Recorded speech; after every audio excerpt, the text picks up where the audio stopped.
Welcome to the Catalog First Steps training module of the FAST Catalog platform, or FCP. In this module, we will discuss what the Catalog First Steps process is and how to complete it. First, what is the Catalog First Steps process? The Catalog First Steps process is a one-time required process upon transitioning a catalog to FCP. This process is to ensure data integrity of seller profile information, and to establish the authoritative representation of the catalog, which should align with all offerings currently listed on the contract. During the first steps process, the following sequential steps are required. Create and publish a seller profile update action. Then, baseline the catalog. How to complete the catalog first steps process. For catalogs with products sold on Advantage, in eMod, create a catalog baseline modification. In FCP, create a baseline products action linked to the catalog baseline modification.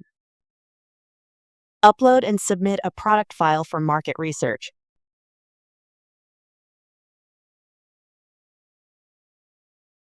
Review the compliance and pricing report. Revise and submit the final product file to eMod.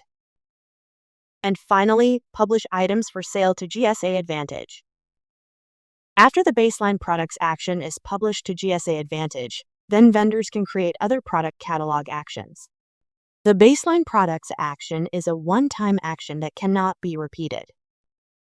For catalogs with services plus offerings published to a price list, first publish a baseline services action, and then a terms and conditions file action. In eMod, create a catalog baseline modification.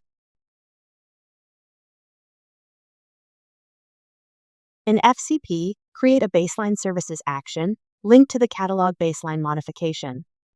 Upload a services plus file and submit the file to eMod. Finally, publish items to a price list to the Advantage environment. The last step to baseline your services catalog is to create an update terms and conditions action linked to the awarded catalog baseline modification. Upload a terms and conditions file with information on the price list removed. And publish to the Advantage environment. After the terms and conditions action is approved and published, then vendors can create other service catalog actions. The catalog first steps process is complete once the last baseline catalog step has been published.